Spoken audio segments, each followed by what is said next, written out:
to understand how inequality affects the way that we behave in social relationships is because the way individuals interact with each other can be important in mitigating or increasing inequality in our surroundings.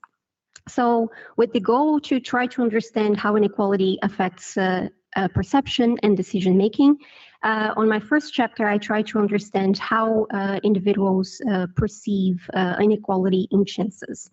So inequality in outcomes, if you think, for example, how these differences between the rich and the poor, they generally come from unequal opportunities. And as you can see here in this drawing, which is one of many drawings that were made by children living in poverty in Brazil and what inequality represents to them. If you are born in a poor neighborhood or in a rich neighborhood, this greatly affects the opportunities that you are exposed to during your life. And of course, this also determines, for example, your jobs in the future, so your outcomes as an adult. However, we have very limited understanding of how people perceive inequality in opportunities. So on my first study, I have participants that do an online study, and they know that we will distribute chances between two other unrelated individuals, and these chances are always distributed unequally, such that one person gets one lottery ticket to get a lottery prize of 10 euros, and the other person gets 9 lottery tickets to get the same prize of 10 euros. The way, however, in which we distribute these lottery tickets vary because we try to mimic many different ways in which inequality of opportunities come about in real life. So to give you some examples, in some cases, these unequal chances are based on knowledge. So for example, the person with more knowledge gets more tickets, or for example, on family income. So the person with more higher family income gets more tickets.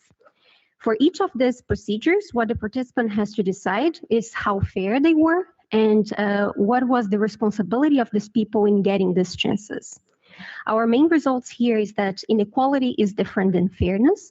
So inequality in opportunities that was generated due to differences in knowledge and effort were rated much more fair than inequality in opportunities that come because of socioeconomic and demographic characteristics such as height, family income, skin color, or gender.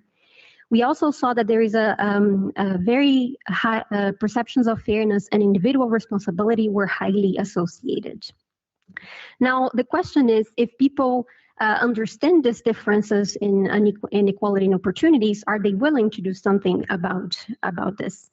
So specifically, I ask if people redistribute outcomes as a way to compensate for unequal opportunities.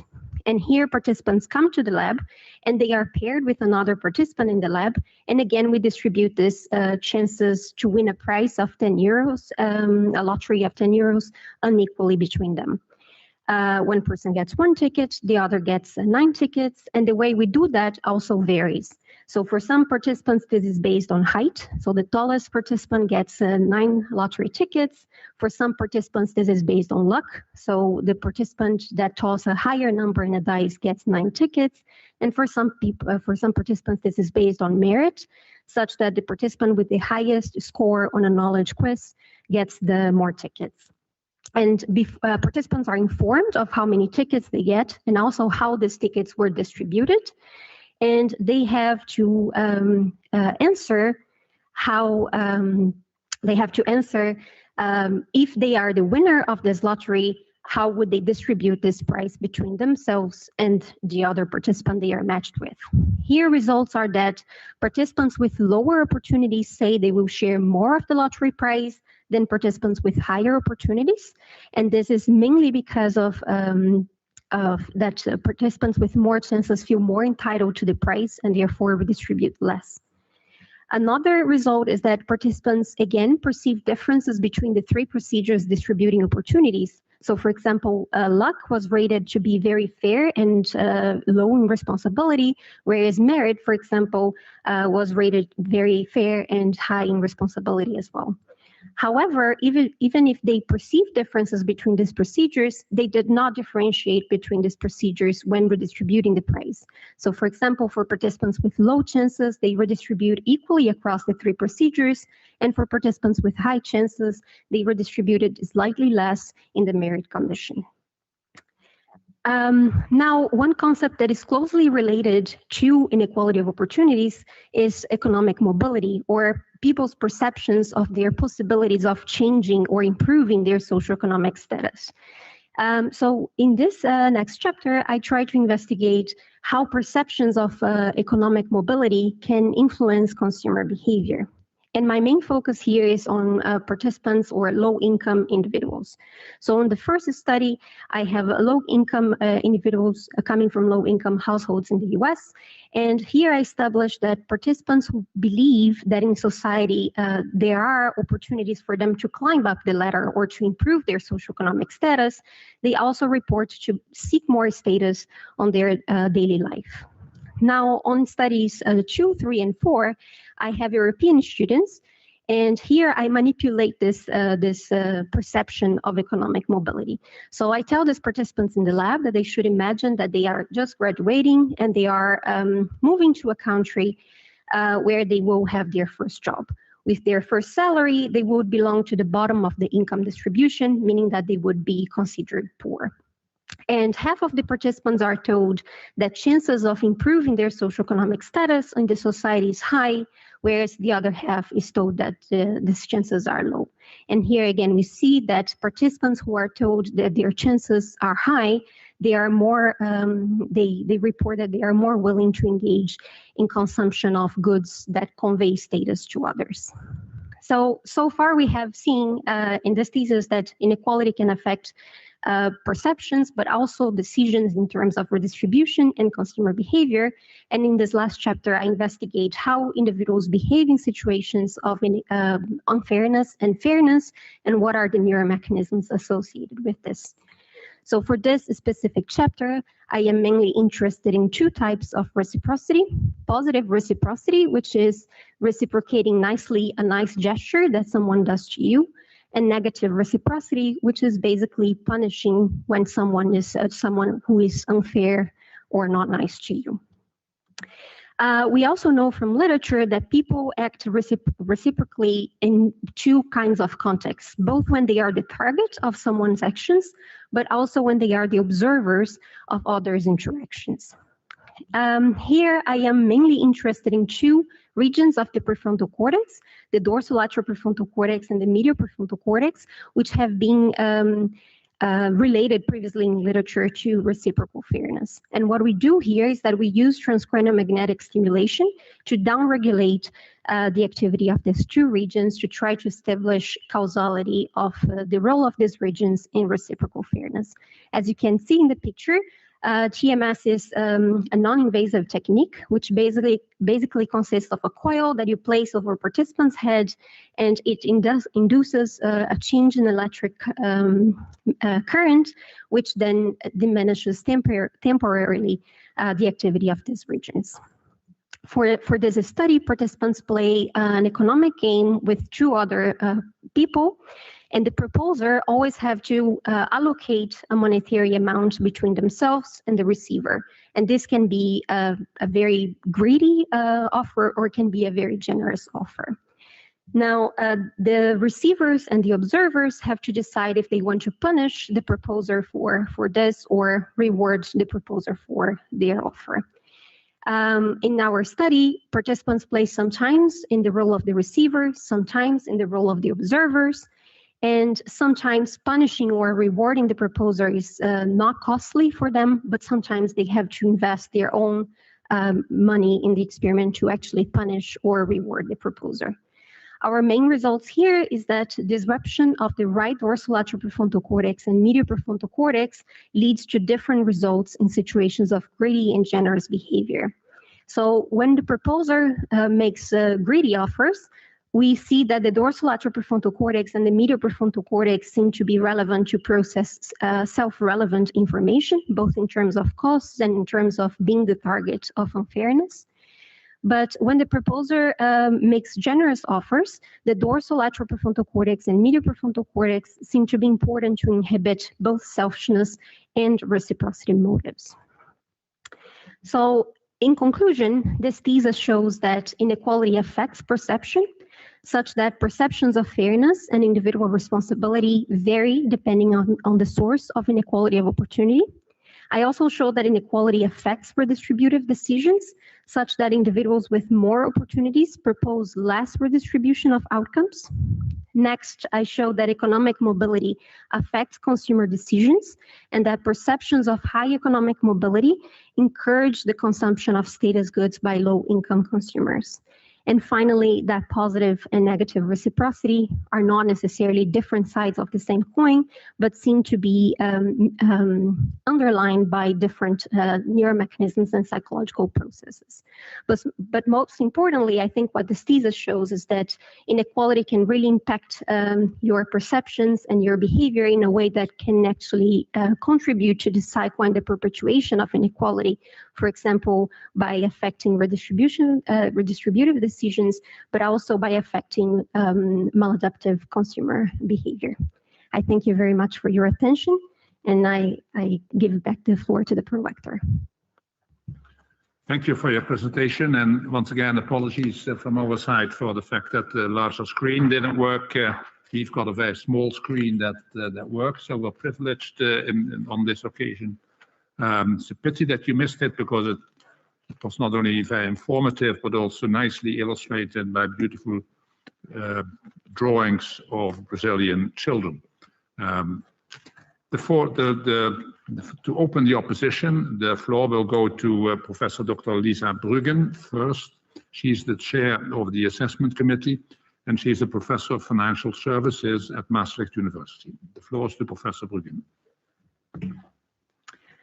Dear candidate, dear Leticia, it's really my pleasure to be here today.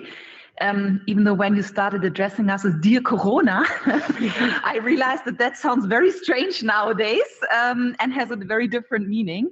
But I'm glad to see you today and to be here. And also my big compliments for a very interesting, relevant, well-written and well-conducted dissertation. I read it really with great pleasure. It's also my honor to start with the questions.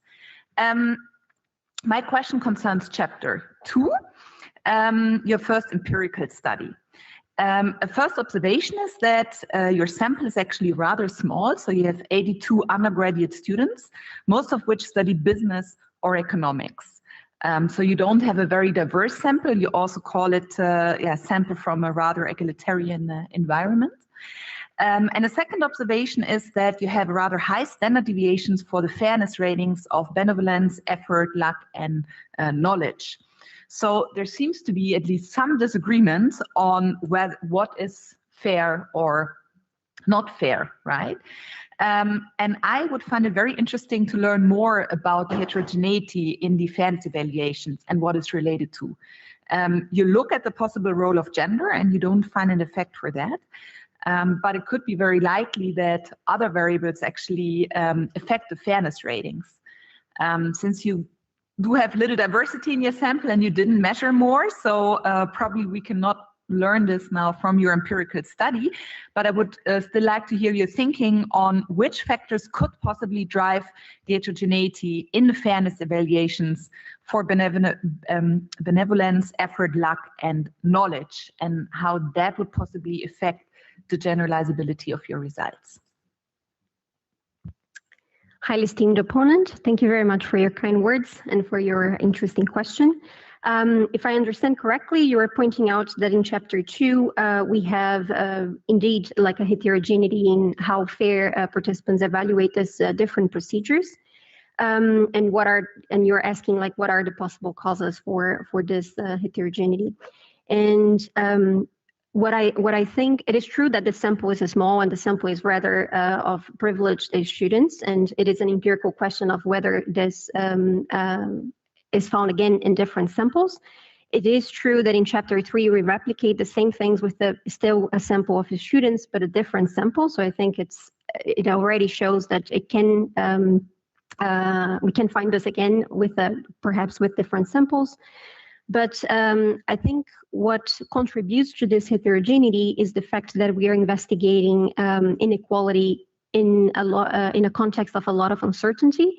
And previous studies have already shown that in context of uncertainty, these fairness perceptions can be quite heterogeneous. So I think what we find here is in line with the literature in this sense. And I think the factors that contribute, indeed, we didn't find that in, for example, your gender or how much benevolent you are or your personal characteristics affect this fairness perceptions. But I think what might affect is basically your own view of fairness in general. So, for example, if you are more of a person that has an ex ante view on fairness, thinking that, for example, opportunities should be distributed, or if you think that you have an ex post view on fairness, thinking that inequality in outcomes should be redistributed. And I think this different fairness perceptions that people show, this is what affects this heterogeneity in fairness here. That's what I would think. So it would be interesting to do that again and try to investigate more clearly what are these different perceptions that people have and how this affects this fairness perceptions. I hope this answered your question. Thank you. The opposition will be continued by Professor Dr. Christian Hoef, who was also a member of the assessment committee and who is a professor of neuroeconomics and decision neuroscience at the University of Zurich. And he'll be visible, he's online, and he'll be visible for the candidate opposite of her. And again, that's a pity for you that you can't see him. If we get this working, you'll see him on the larger screen.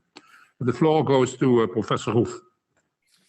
Yeah, thank you very much for giving me the opportunity to examine the thesis. I really enjoyed reading it.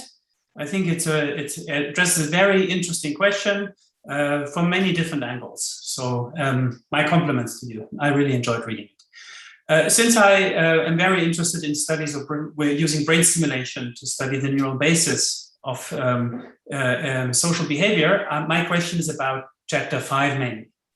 So first, I want to quickly say I really like the approach of trying to study many different contexts and conditions, comparing the effects of two brain areas, right? And also in the paradigm examining this behavior, both if you're the recipient and the observer. I think it's a very relevant study. I was really looking forward to seeing the results of it. Now, the results are a little bit puzzling. You wanted to differentiate the effects of two brain areas, right? And you had clear hypotheses from the literature. And as it turns out, the two areas pretty much do the same thing. But there's also some surprising findings. And I want to discuss with you whether perhaps some limitations of the methods, it's not your fault, but some limitations of the brain stimulation methods per se could lie at the heart of this. So you want to differentiate the effects of stimulating DLPFC and MPFC. For that, it's essential that you're really able to selectively influence these specific areas. So I wondered, you used a particular coil, a depth coil, which I take it is rather large, and you used the 1020 system, 1020 EEG system for localization. Can you comment a little bit about how this choice of methods, how selective can you be in which areas you stimulate? And are there particular effects that we have to consider perhaps when interpreting the results of your study? Opponent, thank you very much for your kind words and for your interesting question. It is true, and I completely agree that the findings are a bit puzzling on chapter 5. And if I understand correctly, your question, it's about the choice of methods that we had. So we chose to target these areas with a coil that had a very, it was focal, but it still could reach like very deep regions. So we chose to have the same coil to target both the medial prefrontal cortex and the dorsolateral prefrontal cortex, so to try to keep it as constant as possible, so such that the coil could not influence the results that we would observe. But because these regions, both the dorsolateral prefrontal cortex and the medial prefrontal cortex are actually quite large regions in the brain, that's why we actually went for the 1020 system, which would basically just place the coil over the region, not specifically over the loci of interest that was found before in previous studies, but roughly above that area. And because of the stimulation is a bit dispersed, we were confident that we would reach properly these regions. Now, it is not in this chapter, but it's later in a next version of this chapter. We ran a simulation to see how actually the coil reached these regions in terms of focality and depth. And I think it's one of the figures that I show in my thesis that show that there is not like a significant overlap between the stimulation over the dorsolateral prefrontal cortex and the medial prefrontal cortex, suggesting that the stimulation was actually focal and actually managed to reach this target areas in an appropriate manner. I would point, however, that it's true that our results were quite similar in terms of the medial prefrontal cortex and the dorsolateral prefrontal cortex. And what I assume that happens here is that there are some network effects. That's also what we comment in the paper. And I think one next step that is interesting to further understand our puzzling results is really to have a combination between transcranial magnetic stimulation and fMRI. So we can really see how actually TMS is affecting these regions. And my guess here would be that when you stimulate one area, the connections between these two areas are affected somehow, or the passing of information is affected. And that's why we have somewhat similar results between the dorsolateral prefrontal cortex and medial prefrontal cortex, both in a positive reciprocity and negative reciprocity. Yeah, thank you for this very differentiated answer. And I agree, that would be an interesting study to run. The opposition will be continued by Professor Dr. Caroline de Klerk, who was the third member of the assessment committee, and Professor de Klerk is a professor of neuroeconomics at the University of Antwerp. The floor goes to Professor de Klerk. Hello. Also, I would like to extend my compliments for a very fine thesis that was very well written, pleasure to read, and that's also very relevant both academically and from a societal point of view. And my question is about, it relates to chapter 3, 4, and 5.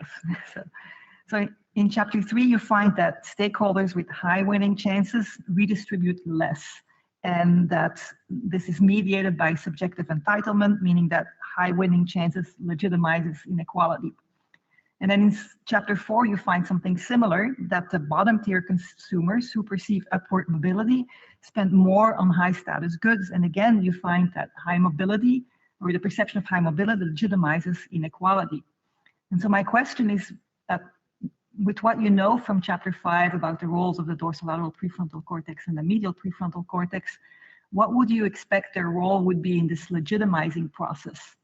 And if you were to apply TMS to these participants, what would you expect? That they redistribute more or less?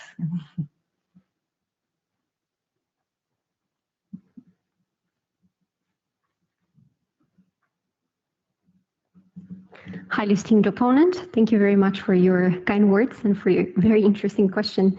If I understand correctly, you're asking me what I would expect to find if I applied a TMS over the same regions, but in terms of perceptions of economic mobility and consumption of status goods. Yeah, whether they would redistribute less or more or the same, and spend more on or less on high status goods. Great.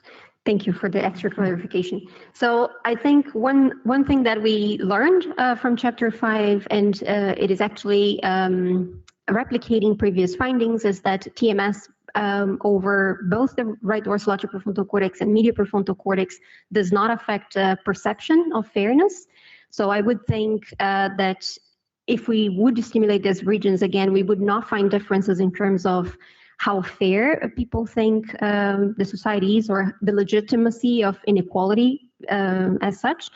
But because, at least the way that we interpret our findings would be that participants behave somewhat more socially after TMS. So I would also expect that we could see less redistribution in these cases, even less, because we already see very low redistribution in chapter 3.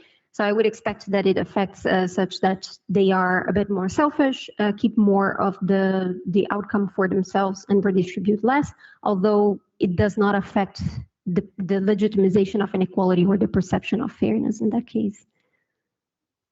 Does that answer your question? Yeah. Along the same lines that I was thinking about it. So,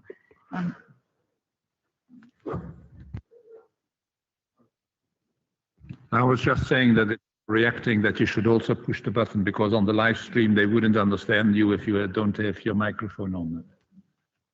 But please, if you would have a short reaction, go ahead. Second question, if I have time for that. In chapter 3 or 4, you find that perception of high economic mobility causes bottom consumers to spend more on status goods as an honest signal of their socioeconomic status, but not as a means to self-present their success. And I was wondering if you could elaborate a little bit more on the difference between self-presentation and honest signaling.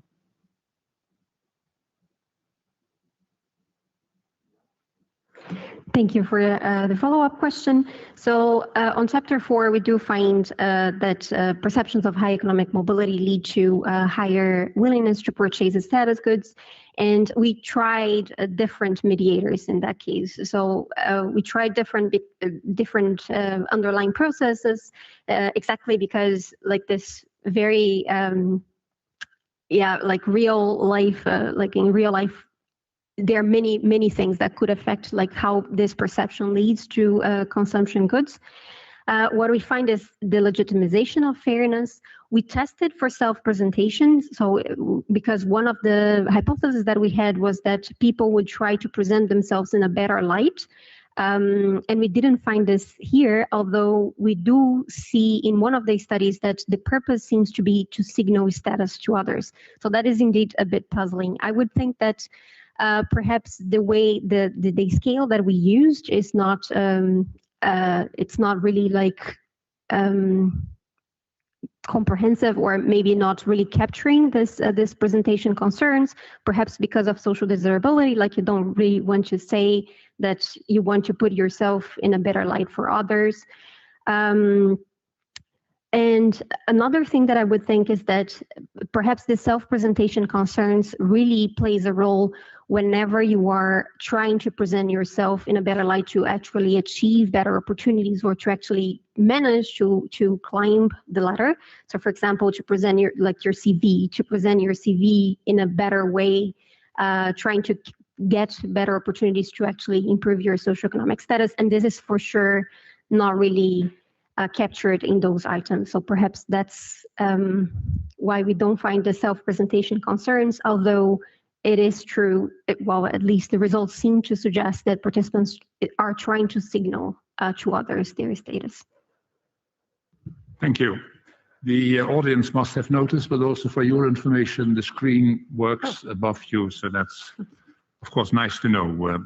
The opposition will be continued by Dr. Matthias Wiebral, who was the 4th member of the assessment committee. And Dr. Wiebral is associate professor of microeconomics at Maastricht University. The floor goes to Dr. Wiebral.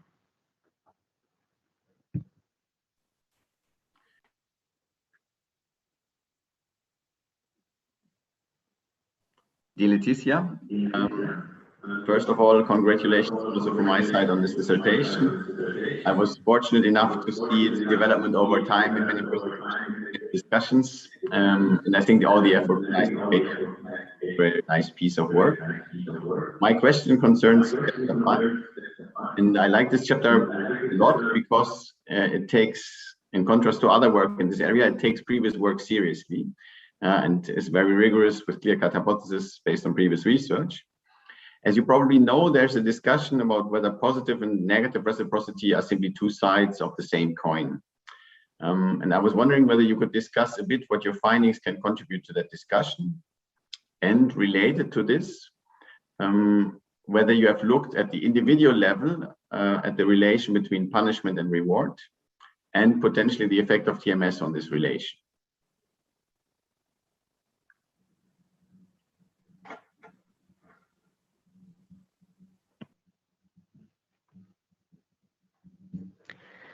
Esteemed opponent, thank you very much for your kind words and for your interesting question.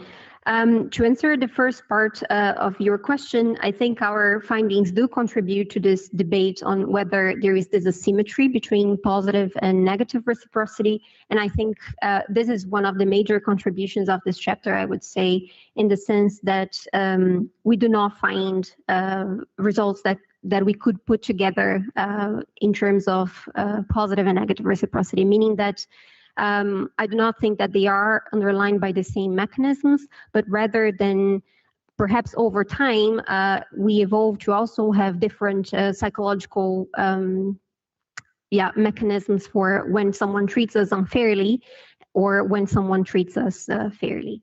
So I think our findings show that in the punishment domain, people punished less because of what we think it's an increase in selfishness.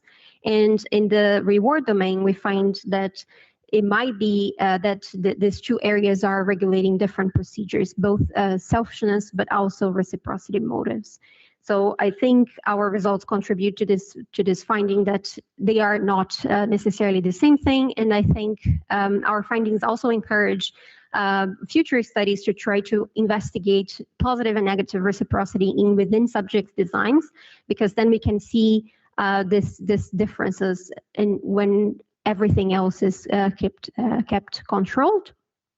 And I think this brings me to your second point, which is, if I understand correctly, if there are variations at the individual level in punishment and reward, and whether this is affected by TMS. Is that correct?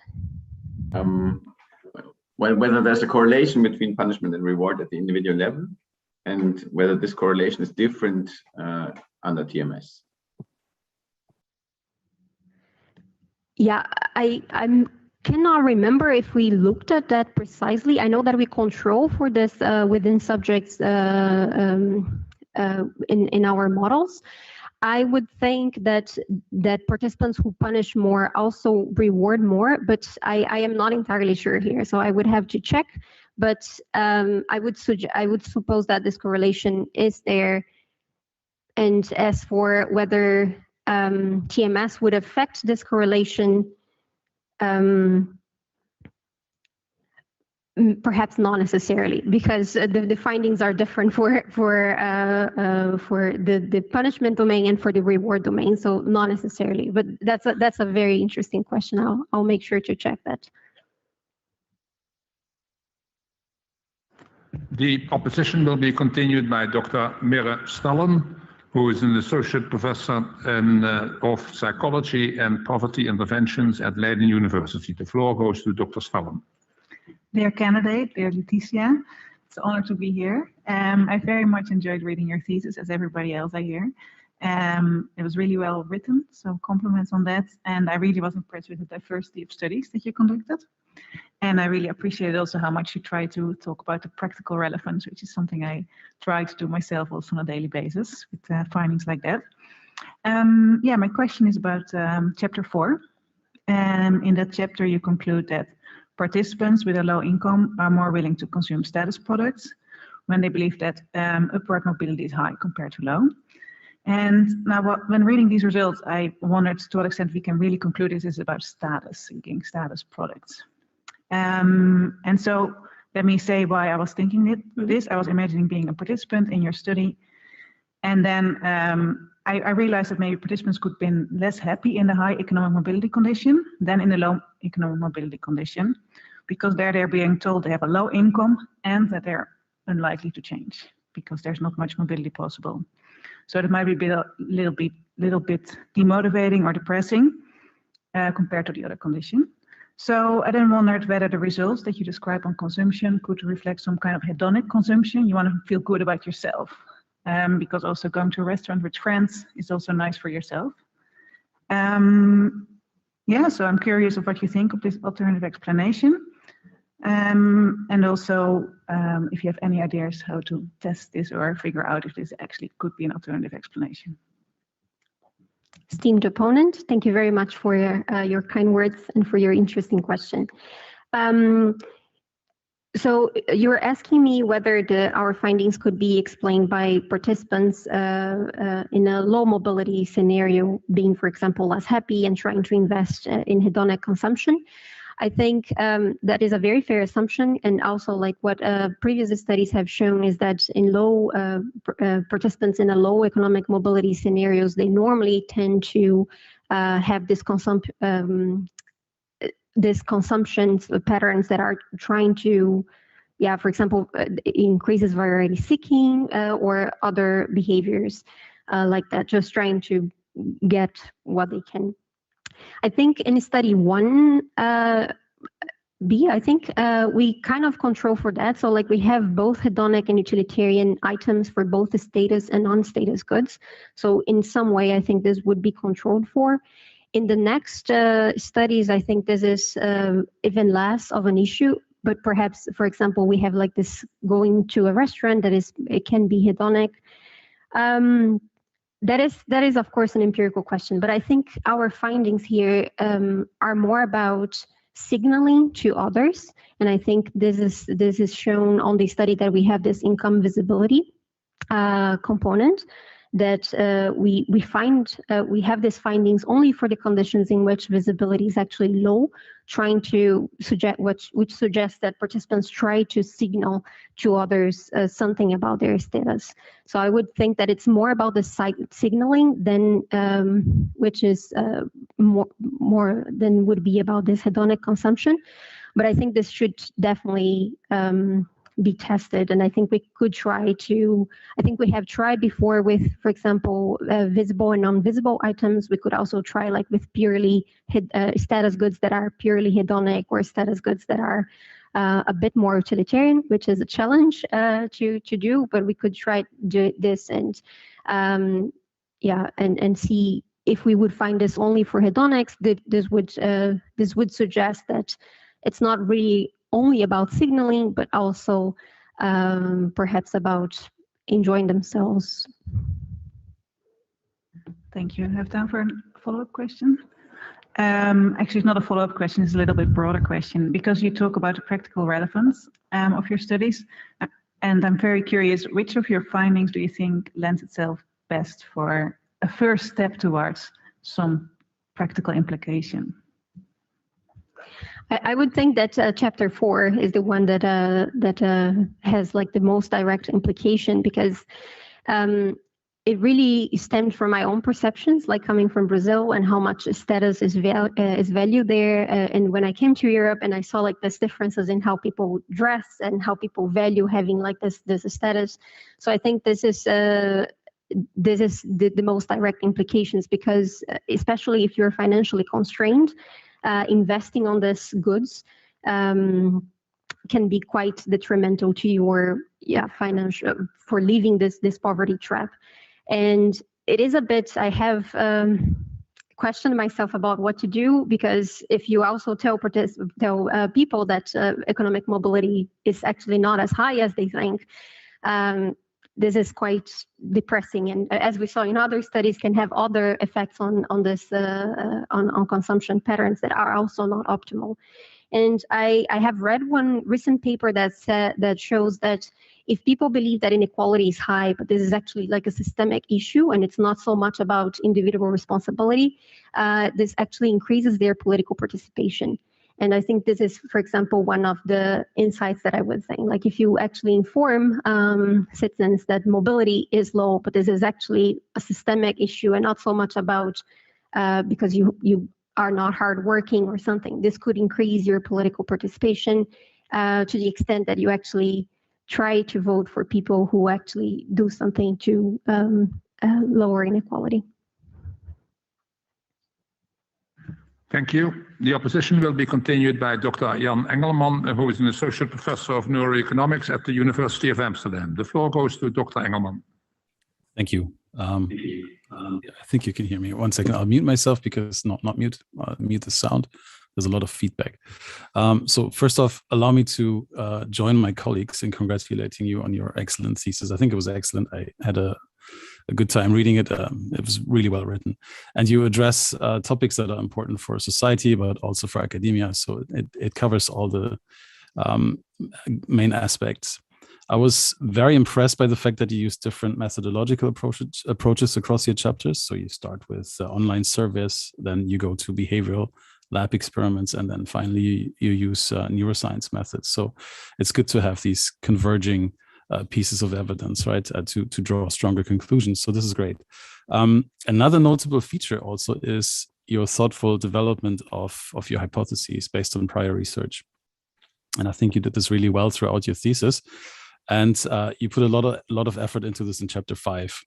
And that is actually one of my questions. So about your hypothesis development. So I was thinking about an alternative account in chapter 5. And the reason for this is that cortical regions such as the DLPFC and the medial prefrontal cortex, they can show relatively low specificity in imaging studies. So they activate across a whole range of different tasks.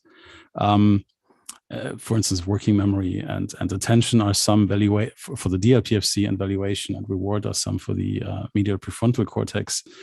Now, you carefully consider the most prominent accounts from a specific line of the literature, but you kind of ignore this other line of the literature, which is perfectly fair. You can't consider everything, right? So this is, for instance, in your table, I think 5.1, where you list all your hypotheses quite clearly, which is great. It's a really nice approach. But one additional function of both the DLPFC and the medial prefrontal cortex is theory of mind, or mentalizing. And that's something that I was kind of missing. And I'm wondering what you think about this. So the DLPFC and the medial prefrontal cortex have been associated with this function across a number of studies. And I think it could be interesting and important for the task that you're using, the dictator game with rewards and punishments. Because it is important for these types of decisions, reward and punishment decisions, to consider, are the intentions of my interacting or of the other agents, are they intentional, and what are their beliefs, and why would they do such things, right? So I think this might be relevant in a sense. And I wonder whether you think this is a plausible account or plausible alternative account, and whether you maybe can, based on theoretical accounts or even based on your data, argue for or against it. Esteemed opponent, thank you very much for your kind words and for your interesting question. If I understand correctly, you're asking if there is still another account that we did not hypothesize in paper, which is about the role of the dorsolateral prefrontal cortex and medial prefrontal cortex on perspective taking and theory of mind. That is something that in one of the presentations that we had on this project, someone called our attention to that. So we were lucky enough to be able to think about that to the chapter. And what we hypothesized, I think it's just a footnote, but what we hypothesized there was that if we would see a downregulation of this theory of mind processes, perhaps one thing that could happen is that participants would change the fairness ratings compared to sham. So this was one of the things that we thought could happen. The other thing that we thought could happen is that participants fail to take the perspective of others. So this would play a role, especially on the third-party conditions, in which participants are observers of a situation between the proposer and the receiver, and they have to basically take the perspective of both, or especially of the receiver, to decide if this is fair, unfair, and if they want to punish or reward the proposer for the offer. The fact that we don't see that much like differences between the second and third party conditions, and that we also didn't see differences in terms of fairness evaluations and appropriateness evaluations compared to sham, led us to think that actually we're not really like a theory of mind processing, that, or maybe this process is still there, but it was not downregulated to the point that would lead to these differences between these conditions. So therefore, I would argue that this is not a mechanism that played a role in our results. Yeah, and otherwise, I think the differences between second party and third party would be a bit more prominent. Yeah, I would agree. Generally, I would agree with that, especially with the fact that you do not see differences in fairness ratings. I'm not sure I would agree with the second argument that you should have a greater theory of mind engagement when you're just an observer, because you're less motivated to engage these kinds of maybe effortful cognitive processes, right? If you're the receiver, then you might think more about this. But yeah, on average, I would agree with that. But maybe in the future you could use a more direct test of this, right? Could you think of a way to maybe test theory of mind abilities more directly in a maybe follow-up study, so that you can exclude this kind of alternative argument more directly? Yeah, that's a very fair point. So I think what we could do, if I would repeat this study, would be to include like what in an fMRI would be like a localizer or something, like a task that is very short and known to induce this perspective taking or to capture this perspective taking, for example, like the empaton or like other tasks, and see if there is a difference between the stimulation of the dorsal prefrontal cortex, medial prefrontal cortex, and SHEM. And if we would find a difference there, I think this would speak for, basically the perspective taking being downregulated and then playing a role that we would have to explain how this would contribute to the findings. Yeah, that's an excellent point. Thank you. Yeah, thank you. The opposition will be continued by Professor Dr. Bart Goldstein, who is a professor of human capital and social economics at Maastricht University. The floor goes to Professor Goldstein. Yeah, thank you very much. Dear candidate, dear Leticia, I hope you can hear me well. You can? Yes. Okay, first of all, congratulations on finishing your thesis. I think it was great work. I very much enjoyed reading it. It contains chapters of high quality, and your analyses are relevant, novel, and insightful. The thesis is also, in my view, very well written. Nevertheless, I have a question for you as well. And this is on chapter 2. And it's more, I think, more a philosophical question than a technical question, but let's see how far we can get. So you analyze in this chapter what people consider to be fair sources of inequality. And my question is about your choice to investigate ex ante rather than ex post inequalities. So at first sight, it seems to make sense to focus on ex ante inequalities as you do, because they are less affected by effort than ex post inequalities. And many people, I think, would agree that those who exert more effort should be rewarded more. So ex post inequality may be fair to some degree, while ex ante inequality is less defendable. However, what if this level of effort that a person can exert is also due to biological or social factors? For example, a person with low conscientiousness may exert less effort. And in that case, effort is not merit, it is just a function of a psychological trait that is given to you or that you acquired in some other way. The same holds for knowledge acquisition. A person with low ability to concentrate will gather less knowledge. So is effort really merit? Is knowledge really merit? Or are these also biologically or socially determined and hence randomly allocated to people? And so I think you can continue that line of reasoning and question whether anything is really merit. I'm not sure. I think Jan Tinbergen already made this point once, but I'm not sure. I do this by heart.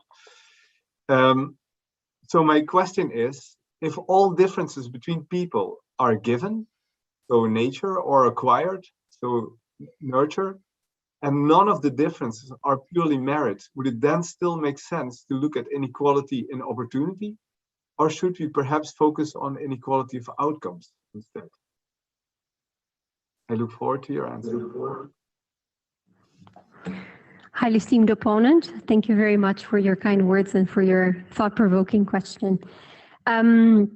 I think I have this discussion with my co-author in this chapter, like quite many times, like how back can you go in terms of everything being determined by luck in the end, right? So like the place that you're born, your height, or even like you said, like personality traits, and in how far this can affect behavior. This is a very interesting question, and I think one that is very hard to answer and to really like capture in real life, because if anything, I think this chapter actually tries just to show that people do have like different perceptions depending on how this inequality of opportunities are generated, because we actually inform them of how this inequality is generated. And this would be much less clear in real life scenarios in which people really don't know how inequality come about, and assumptions really play a role there, like how people think these inequalities were generated in a sense. I still think that understanding, even if everything is generated by luck, I would still think that it's interesting to study inequality of opportunities to try to offset as much as possible the role that luck might play, even being it personality traits or being it the place that you're born or anything else that you cannot really, really control even before you're born, but that you have at least like equal opportunities to other people to try to offset these disadvantages that were imposed on you by luck, being that personality traits or anything else that you cannot control. Does that somewhat answer your question? It does. I know it's a very you could go very deep in this, but I think this is what people do, right, when they talk about inequality. So I think, if you say, for instance, that you should work harder and then you get more rewards, meritocracy, well, there are people that just can't work harder, and that's not due to unwillingness to do so, but it's due to just physical or mental unableness to do so. And so I think that is a difficult point. But you made a good point, so thank you about that. I think this trying to offset opportunities or inequality of opportunities in a way, it's also about understanding diversity and that people have different needs that the government or society needs to control for, such that they have equal opportunities to flourish in whatever they want to do, but they also have different needs. So I think this also plays a role in trying to offset this inequality there. Yeah, thank you. That's a very interesting point. Thank you. Thank you once again. We're concluding the first round, which gives us an opportunity to go into a second round. It's a custom at this university that the second round is the first floor will be then given to those who come from further away. And in this case, we move to Zurich and we give the floor to Professor Dr. Ruf. Greetings from Zurich again. I would like to now ask you a bit more open question about the interpretation of the results of study 5. So I noticed that you tried to come up with a unified explanation that really centered around the concept of inhibition. And you basically think at the moment that in the context of positive and negative reciprocity, the prefrontal areas have to inhibit different motives. And I wonder whether that is not a bit too complex. Can you not think of a much more unified explanation that leaves the well-trodden paths and think a bit more in terms of just trade-offs, the way that economists do? And it seems to me that for normative decisions, there always is a trade-off between the value of the norm, how much do you care about really implementing the norm, and the value of whatever it is that's more of an automatic tendency that you could have, as if there was no norm, as if there was nothing you ought to do. And it seems to me in particular this surprising finding that that the brain simulation increases non-costly rewards seems to me not incompatible with that interpretation. So the tendency to actually not punish, but to reward more generously when it doesn't cost to me, both looks as if people just stopped caring about the norm somehow, as if the system went more into autopilot. Could you comment a little bit on, to what degree that would be a more unified explanation than assuming that fundamentally different motives are at work in the different situations that you have to inhibit? Highly esteemed opponent, thank you for your question. It is true that we do not provide a very unified explanation there, and we went with trying to put forward that there are like different motivations for positive and negative reciprocity. It is true, and I agree with you that it would be very nice to find a more unified explanation. We tried very hard, but one possibility is like what you're pointing out, the role of this trade-offs, and especially the role of costs and non-costs. And I think this is one thing that we see across both the negative reciprocity domain and the positive reciprocity domain, is that costs actually matter. And in the positive reciprocity, I would make the point that this costs matter even further, because they really we see a very clear-cut difference in how TMS affects behavior in the non-cost and in the cost domain. In the dorsal lateral prefrontal cortex is still less clear, because we see it across the non-cost, but for the cost, for the cost we see across the board, for the non-cost only in the case of the receivers. So I would still be not super confident on this very overarching explanation, but it's true, and I would agree with you that trade-offs, and if we would think in terms of costs, this would be something that we see that definitely matters here. And I mean, if I may, have you thought about what the next experiment could be here to move a bit closer towards that? Well, I think what I have thought mostly was in terms of a TMS and fMRI designing there, to really try to understand what was most puzzling to us, that the dorsolateral prefrontal cortex and the medial prefrontal cortex play similar roles. And I think this further study could really try to disentangle the different hypotheses that we try to tackle in that study, and try to provide a little bit more clarity in terms of what is going on in each one of these conditions, and how these two areas, because it has been shown in previous studies that they both together have a role in reciprocal fairness. So I think that would be interesting to do next. I agree. I think also replicating this pattern again would be a good idea, right? To turn it from something that's surprising at first into something that you could pre-hypothesize. Okay, thank you. Thank you. The hour has indeed passed. Leticia Rettore Micheli, the time appointed for defending your thesis has passed, and the degree committee will now withdraw to discuss the quality of your thesis and the quality of your defense.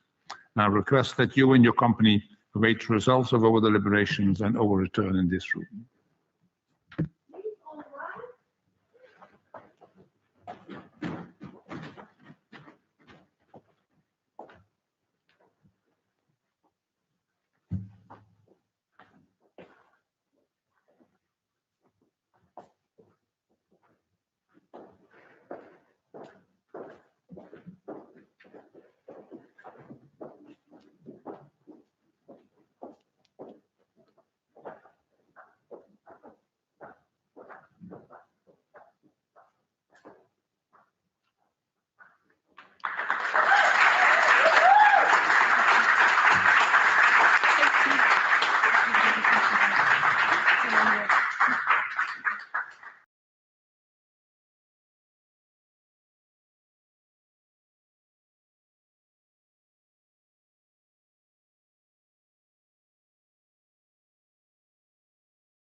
Leticia Rettore Micheli.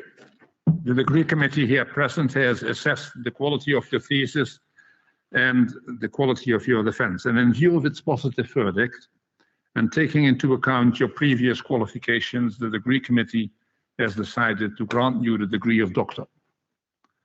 Professor Gaukens is authorized to confer upon you this academic distinction in accordance with Dutch university custom, and I invite your supervisor to now take the floor.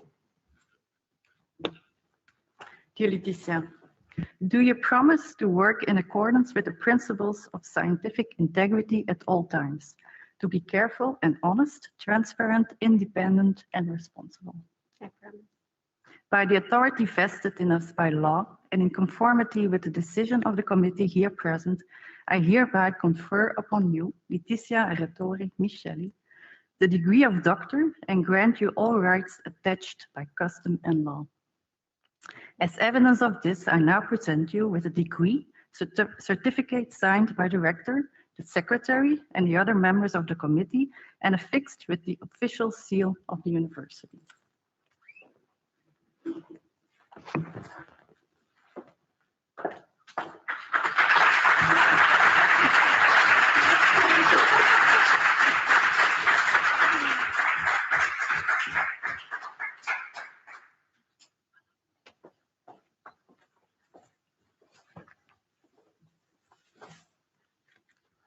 Yeah, I can continue.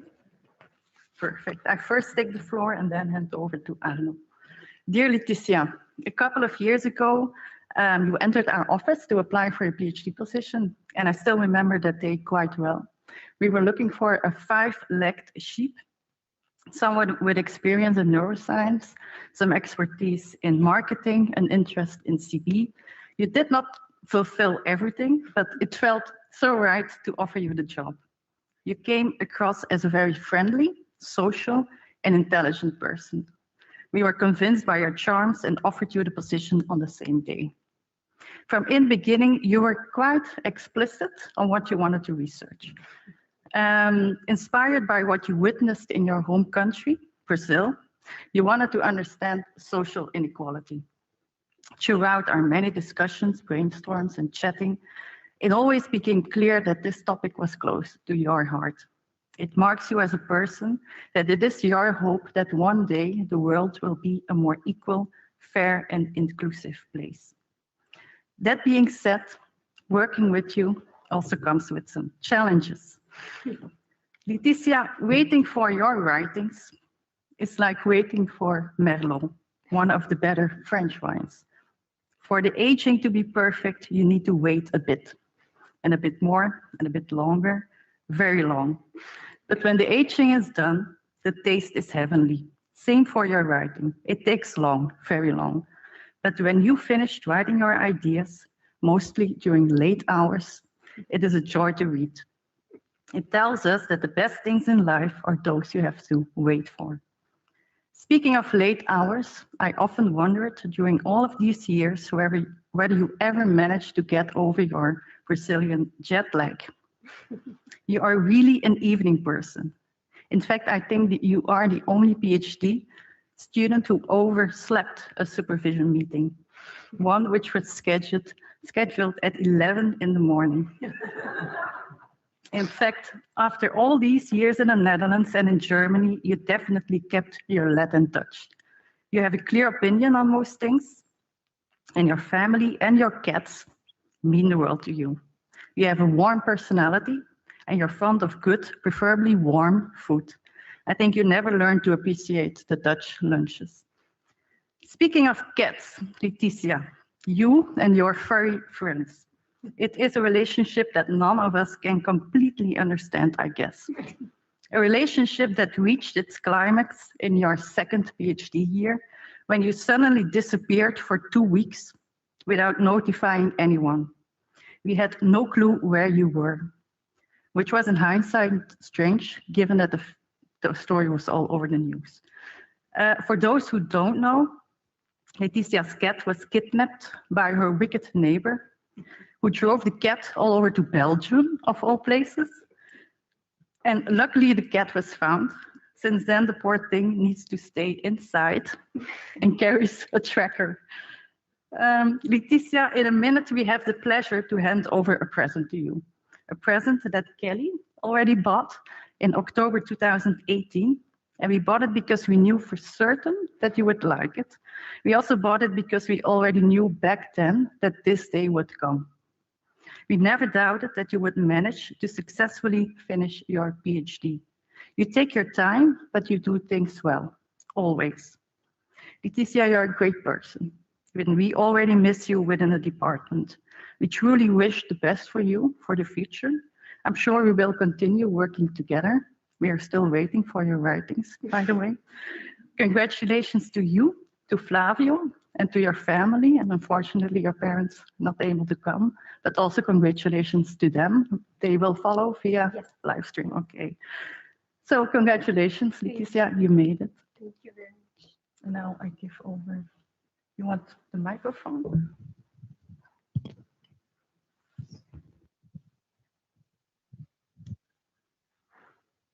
Because I thought I will stand up, but without the hat, right? So, okay, if that's okay. Yes. Leticia, it's a great day, and I would like to start my little speech, so I don't take it too long because we're waiting for the reception you nevertheless managed to get.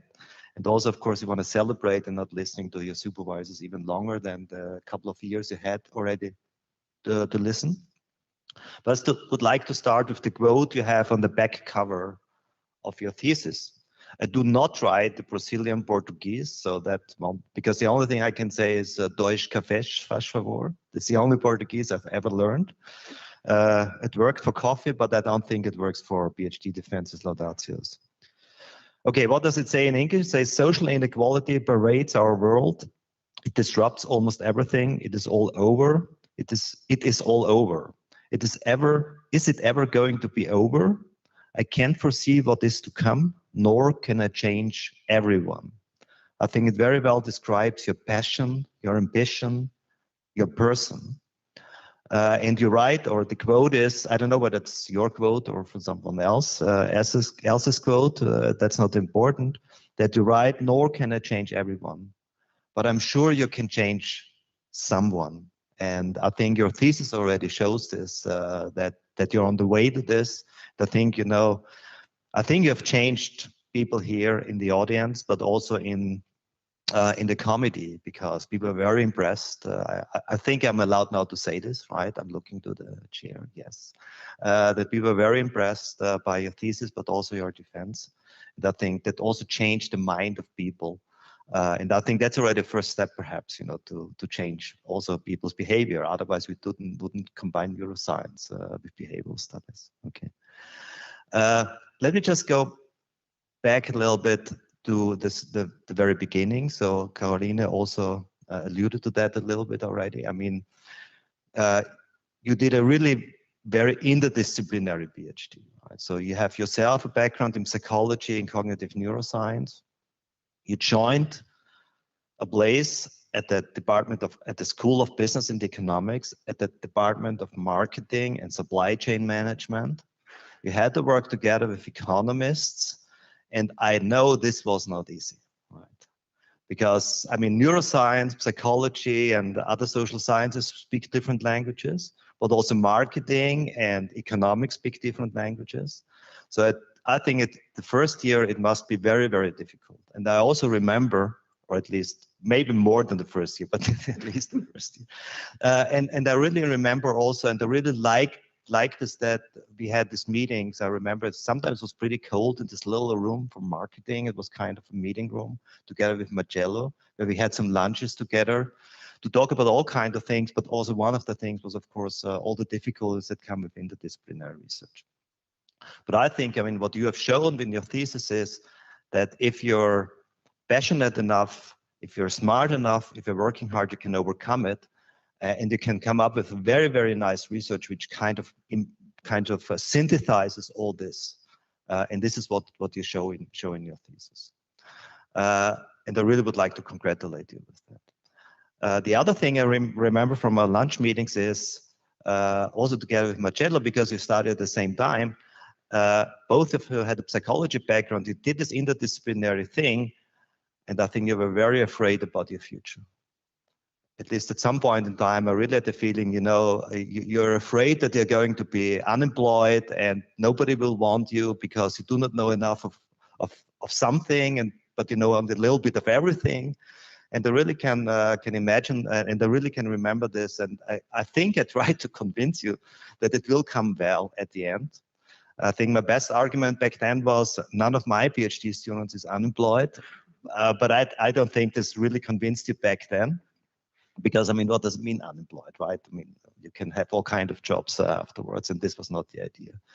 And therefore, I'm also very happy that you really got a job, a position, very early, even before you defended your thesis, at the Institute of Psychology at the University of Hanover, at the Amy Noether group, which is actually also very nice because Amy Noether is one of the most famous German female mathematicians in history.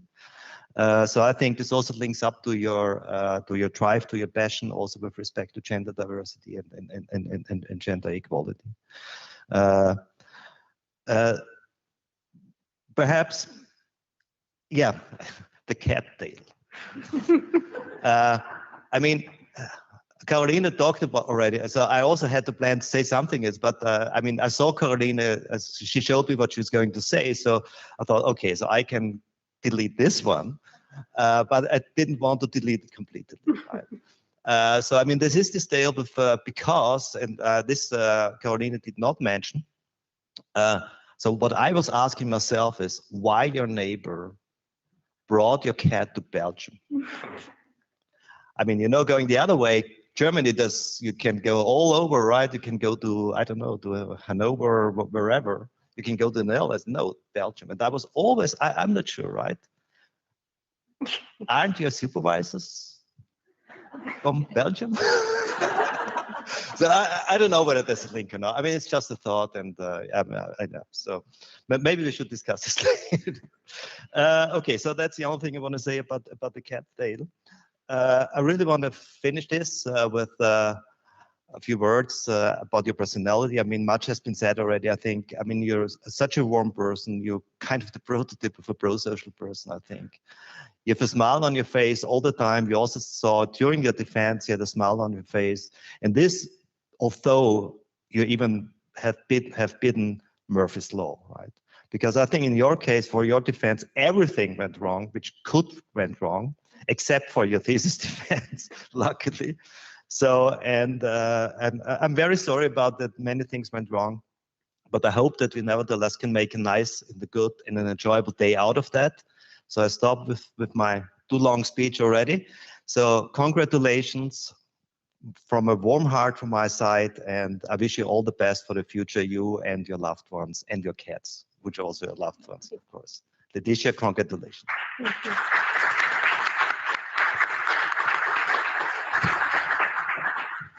Dear Dr. Rettore Micheli, also on behalf of the Board of Deans, I congratulate you, your family and friends, and your supervisors with the honor you have acquired. I would also like to thank the members of the degree committee, both on site and those online.